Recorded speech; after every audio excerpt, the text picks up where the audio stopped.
নমস্কাৰ, মই নৱজ্যোতি এই মুহূৰ্তত এটা বিশেষ ভিডিঅ' লৈছো। আশা কৰোঁ আপোনালোকে সকলোকে চাব, অতি গুৰুত্বপূৰ্ণ হয়। এলপিইউপি নতুন বিজ্ঞাপন কেতিয়া প্ৰকাশ কৰিব, ৪৫০০ পদৰ ভেৰিফিকেশ্যন লিষ্ট কেতিয়া প্ৰকাশ কৰিব, এলপিইউপি নতুন বিজ্ঞাপনৰ পদৰ সংখ্যা কিমান হ'ব, সেই সম্পৰ্কে বহুতে জানিব বিচাৰে। আৰু লগতে চিটেটৰ কাৰেকশ্যন উইণ্ডো কেতিয়া খুলিব, সেই সম্পৰ্কেও বহুতে জানিব বিচাৰে। এতিয়া আজি মই যিখিনি কথা ইতিমধ্যে আলোচনা কৰিব বিচাৰিছো, প্ৰথমতে জনাব বিচাৰিছো যে এলপিইউপি নতুন বিজ্ঞাপন কেতিয়া প্ৰকাশ কৰিব। আমি ইতিমধ্যে আপোনালোকে জানে যে এলপিইউপি নতুন বিজ্ঞাপনৰ কাৰণে লাগি আছো, আৰু শিক্ষামন্ত্ৰী মহোদয়ক লগ কৰাৰ পিছত শিক্ষামন্ত্ৰী মহোদয়ে যেটো জনাইছিলে যে এলপিইউপি বিজ্ঞাপনটো আমি ডিসেম্বৰ নতুবা জানুৱাৰী মাহতে প্ৰকাশ কৰিবলৈ জনাইছে। এতিয়া যি ডিসেম্বৰ শেষ মুহূৰ্ত ইতিমধ্যে পালেহি, আৰু আজি ভিডিঅ'টো বনাই থকালৈকে 16 তাৰিখ, গতিকে 16 তাৰিখলৈকে একো খবৰ অহা নাই এই সম্পৰ্কত যে কেতিয়া বিজ্ঞাপন প্ৰকাশ কৰিব। মই ভাবো যে ডিসেম্বৰ মাহত জিটিভি বিজ্ঞাপন প্ৰকাশ কৰিব, আৰু এলপিইউপিৰ জানুৱাৰী মাহত প্ৰকাশ কৰিব। জানুৱাৰী যোৱাবাৰ যেনেকে 8 জানুৱাৰীত বিজ্ঞাপন প্ৰকাশ কৰিছিলে, এইবাৰো ঠিক তেনেধৰণে প্ৰকাশ কৰিব। 8 জানুৱাৰীত নহলেও হয়তো 10 জানুৱাৰীত হ'ব পাৰে, বা হয়তো তাৰ দুদিন পিছতো হ'ব পাৰে, কিন্তু বিজ্ঞাপন প্ৰকাশ কৰাটো প্ৰায় খাটাঙি হৈ আছে। এতিয়া কিমান পদৰ বিজ্ঞাপন প্ৰকাশ কৰিব সেই সম্পৰ্কে বহুতে জানিব বিচাৰে। পদৰ সংখ্যাটো বহুত বেছি নহয়। শিক্ষামন্ত্ৰী মহোদয়ে যেটো বিধানসভা জনাইছিলে যে ৫৫০০ পদে খালী হৈ আছে, কিন্তু তাৰ লগত হয়তো আৰু পদ যোগ হৈ পেলাই হয়তো মেক্সিমাম ৬০০০ মান পদ হয়তো আহিব পাৰে, তাতকৈ হয়তো কম আহিব পাৰে। মানে ৫৫০০ প্লাছ পদ মুকলি কৰি দিব।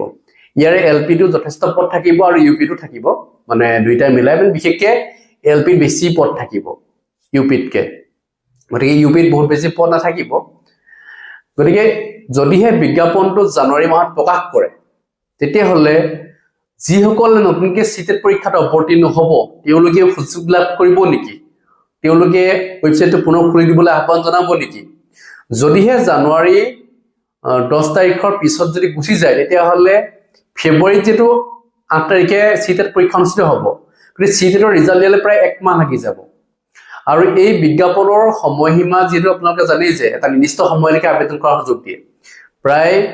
20 দিন মানলৈকে দিব এপ্লাই কৰিবৰ কাৰণে, তাৰপিছত ক্লোজ কৰি দিব। ক্লোজ কৰাৰ পিছত আকৌ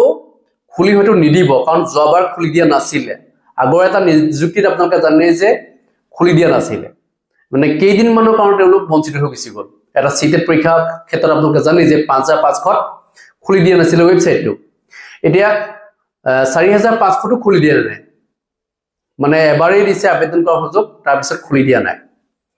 গতিকে এইবাৰ খুলি দিব নেকি, যদিহে জানুৱাৰী মাহত প্ৰকাশ কৰে, যদি সেই সময়ত যদি চিটেট পৰীক্ষা চলিও থাকে, কিন্তু বিজ্ঞাপনটো নিৰ্দিষ্ট সময়ত ক্লোজ কৰি দিব, আকৌ খুলি নিদিব পাৰে। কিন্তু কথা হ'ল যে যদি এদিন থাকে, তেনেকুৱাত হয়তো খুলি দিব পাৰে যদি প্ৰাৰ্থীসকলে ৰিকুৱেষ্ট কৰে। যদি এদিন নাথাকিব, হয়তো বেছি দিন থাকিবগে, কিন্তু বেছি দিন থাকিলে কেতিয়াও খুলি নিদিয়ে। পূৰ্বতো যদি খুলি দিয়ে নে, এবাৰ খুলিছিলে, সেইটো দিন হ'ল, বহুত দিনৰ কথা এইটো। কিন্তু খুলি দিয়া মাত্ৰকে কিছুমানে হাইকোৰ্ট হয়তো কৰি দিব পাৰে, এনেকুৱাও হ'ব। কথা হ'ল সেইখিনি, কাৰণ এটা বিজ্ঞাপন সহজতে খুলি দিব নোৱাৰে, এইটো হাইকোৰ্টৰ পৰা নিৰ্দেশ আহিব লাগিব, তেতিয়াহে হয়তো খুলি দিব। কিন্তু হাইকোৰ্টৰ পৰা নিৰ্দেশ নিদিলে কেতিয়াও খুলি নিদিয়ে, কাৰণ নিৰ্দিষ্ট সময়সীমাৰ ভিতৰত যদি কোৰ্টলৈ যায় কেছটো, তেতিয়াহ'লে হাইকোৰ্টে নিৰ্দেশ দিলেহে খুলিব পাৰিব, নহ'লে খুলিব নোৱাৰিব, নিৰ্দিষ্ট সময়সীমাৰ ভিতৰতে ক্লোজ কৰি দিব লাগিব। এতিয়া কথা হ'ল যে বহু প্ৰাৰ্থী এই ক্ষেত্ৰত সুধি আছে যে বিজ্ঞাপন কেতিয়া প্ৰকাশ কৰিব, কি কথা, সেই সম্পৰ্কে জানিব বিচাৰিছিলে। মই কথাখিনি জনাইছোৱে যে আপোনালোকে জানুৱাৰী 8 তাৰিখৰ পৰা ধৰি লওক 15 তাৰিখৰ ভিতৰত বিজ্ঞাপনটো লাভ কৰিব। ডিচেম্বৰত আমি বিজ্ঞাপন প্ৰকাশ কৰাৰ ক্ষেত্ৰত জনাই আছো যে ডিচেম্বৰত প্ৰকাশ কৰিলে আমাৰ ভাল হয়, কাৰণ বহু প্ৰাৰ্থীৰ বয়স গুচি গ'ল। বয়সস্থ প্ৰাৰ্থীসকলৰ কি হ'ব ভৱিষ্যতটো, তেওঁলোকে আবেদন কৰিব নোৱাৰিব নেকি। মই সেইসকল প্ৰাৰ্থীক এটাই জনাব বিচাৰিছো যে আপোনালোকে শিক্ষামন্ত্ৰী মহোদয় বা মুখ্যমন্ত্ৰী মহোদয়ক লগ কৰক, লাগিলে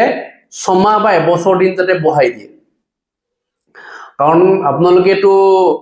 ইতিমধ্যে বয়স যিসকল ধৰক গৈছে, তেওঁলোকে অন্ততঃ ৰিকুৱেষ্ট কৰি চাব পাৰে। যাৰ যাৰ ধৰক মানে 6 মাহ বা এবছৰ ধৰক কেতিয়া গুচি গ'ল, বয়স গুচি গ'ল, বহুতৰ বয়সটো এনেকে গুচি গৈছে,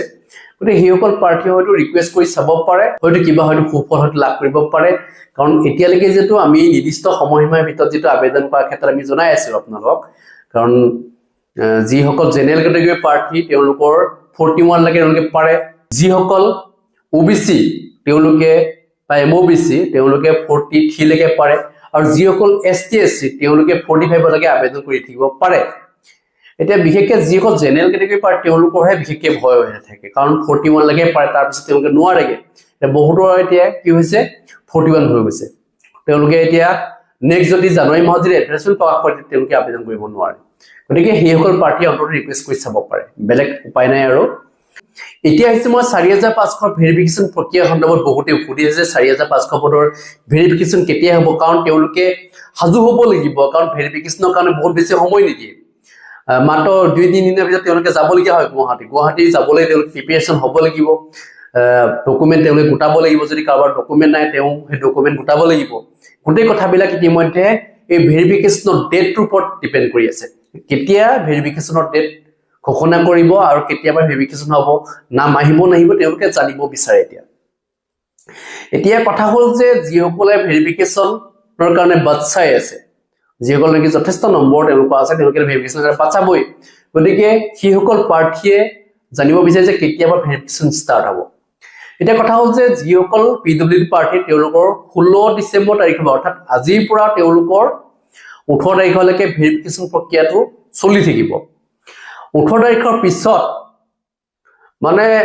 ধৰি লওক এতিয়া 20 তাৰিখৰ ভিতৰত প্ৰকাশ কৰাৰ সম্ভাৱনা খুব কম থাকিব 20ৰ পৰা 25 তাৰিখৰ ভিতৰত জেনেৰেল যিটো ভেৰিফিকেশ্যন প্ৰক্ৰিয়া ষ্টাৰ্ট হয়তো হৈ যাব হয়তো তেওঁলোকৰ সময়সীমাটো প্ৰায় ডিচেম্বৰৰ ভিতৰতে গোটেইখিনি কমপ্লিট কৰিব মানে ফাৰ্স্ট যিটো জেনেৰেল ভেৰিফিকেশ্যন লিষ্ট প্ৰকাশ কৰিব তাৰ পিছত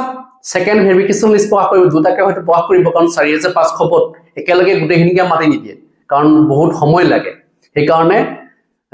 ফাৰ্স্ট ফেজ সেকেন্ড ফেজ দুটা ফেজ হয়তো উলিয়াব ভেৰিফিকেশ্যন প্ৰক্ৰিয়া চলিব এতিয়া ফাৰ্স্ট ফেজত যিসকল যথেষ্ট নম্বৰ আছে তেওঁলোকক হয়তো মাতিব সেকেন্ড ফেজত তাতকৈ অলপ কম নম্বৰ থকা সকলকো মাতিব মানে কাট অফ এটা ধৰি পেলাই যেটো মাতে মই আগতেও কৈছো যে কাট অফ এটা ধৰি পেলাইহে মাতে বহুতেই ভাবে যে কিবা এটা হেয়ত মাতে বুলি ভাবে যাৰ যাৰ মেৰিট লিষ্টত নাম আহিবলগীয়া আছে তেওঁলোককে মাতে বুলি ভাবে সেইটো নহয় আচলতে এটা কাট অফ ধৰি মাতে সেই কাট অফৰ ভিতৰত কোনোবা গোল ভেৰিফিকেশ্যনত গোল যে প্ৰত্যেকৰ মেৰিট লিষ্ট নাম অন্তৰ্ভুক্ত হ'ব এনেকুৱা নহয় ভেৰিফিকেশ্যন মাতিলে যে নাম উঠিব এনেকুৱা নহয় কিন্তু কথা হ'ল যে ভেৰিফিকেশ্যনত মতাসকলৰ ভিতৰতে মেৰিট লিষ্টত নাম থাকে কোনোবা নথকা কিছুমান ধৰক ভেৰিফিকেশ্যন লিষ্টত কাৰোবাৰ নাম নাই তেওঁলোক কাটৰৰ ভিতৰত হক নপৰিল পিছত তেওঁ নাম থাকি গুচি গ'ল নামাতলে তেওঁ পিছত তেওঁলোকে অভিযোগ দিলে তেওঁ ভেৰিফিকেশ্যন হ'ব তেওঁৰ মেৰিট লিষ্টত নাম অন্তৰ্ভুক্ত হৈছে এনেকুৱা হৈছে 5550 টাত হৈছে কাৰোবাৰ নাম থাকি গৈছিলে তেওঁলোক আকৌ অন্তৰ্ভুক্ত কৰিবলগীয়া যাৰ ফলত কাট অফ যথেষ্ট গৈছিলে গতিকে এইবাৰ তেনেকুৱা নহয় যেটো যিসকল প্ৰাৰ্থী ইতিমধ্যে চাকৰি লাভ কৰিলে তেওঁলোকৰ ভেৰিফিকেশ্যন পুনৰ নহ'ব সেইসকল প্ৰাৰ্থী অলৰেডি ৰিজেক্টেড হ'ব তেওঁলোক আবেদন কৰিলেও তেওঁলোক ৰিজেক্ট হ'ব কাৰণ তেওঁলোকৰ সকলো তথ্য DWSত আছে গতিকে সেইসকল প্ৰাৰ্থী হিলত মই চাইলেও লাভ নহ'ব গতিকে যিসকল নেকি চাকৰি পোৱা নাই এবাৰ 5550 তেওঁলোকেহে এই সুযোগটো লাভ কৰিব সেইসকল প্ৰাৰ্থী ভেৰিফিকেশ্যন যাব যেতিয়া কথা হ'ল যে বহুতেই এই ক্ষেত্ৰত সুধি আছে যে অভাৰলেপিং হ'ব নেকি অভাৰলেপিং কেতিয়াও নহয় অভাৰলেপিং নহ'ব বুলি ইতিমধ্যে আমাক কথা দিছে আমি যেতিয়া DW কৈছিলোঁ গোটেই কথাবিলাক স্পষ্টকৈ জনাইছে সৰঞ্জনা হেনা বুলি বাইদেউ গতিকে ইয়াত আৰু অভাৰলেপিং হোৱাৰ সম্ভাৱনা নাথাকিব আৰু কাট অফ এটা লিষ্ট যেটো প্ৰকাশ কৰিব এই কাট অফৰ ভিতৰত যদি আপোনালোকক সোমায় তেতিয়া আপোনালোকৰ মেৰিট লিষ্টত নাম অন্তৰ্ভুক্ত হ'ব সেইটোৱে আৰু মানে কি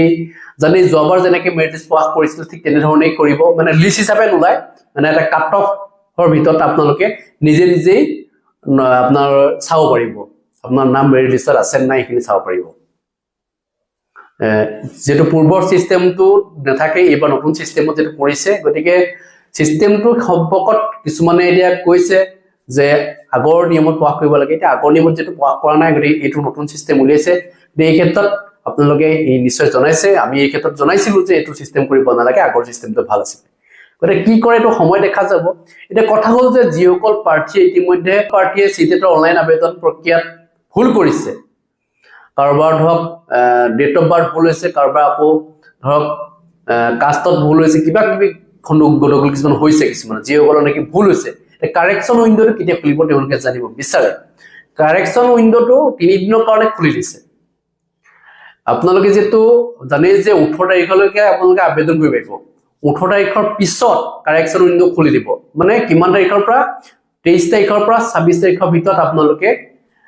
কাৰেকচন কৰিব পাৰিব ওয়েবসাইটটো খুলি দিব মই এই ক্ষেত্ৰত জনাম আপোনালোকক ডিটেইলছত কেনে ধৰণে কৰিব লাগিব কি কথা বহুতে মোক সুধি আছিল গতিকে মই জনাব বিচাৰিছো যে চিন্তা কৰাৰ কোনো বিষয় নহয় কাৰেকচন উইন্ডো খুলি দিব 3 দিনৰ কাৰণে তাতে আপোনালোকে গৈ যিখিনি ভুল হৈছিল সেইখিনি শুধৰণি কৰিব পাৰিব এইখিনি জনাবলগীয়া আছে যদি কিবা কবল আছে নিশ্চয় কমেন্ট সেকশন লিখিব ধন্যবাদ জয়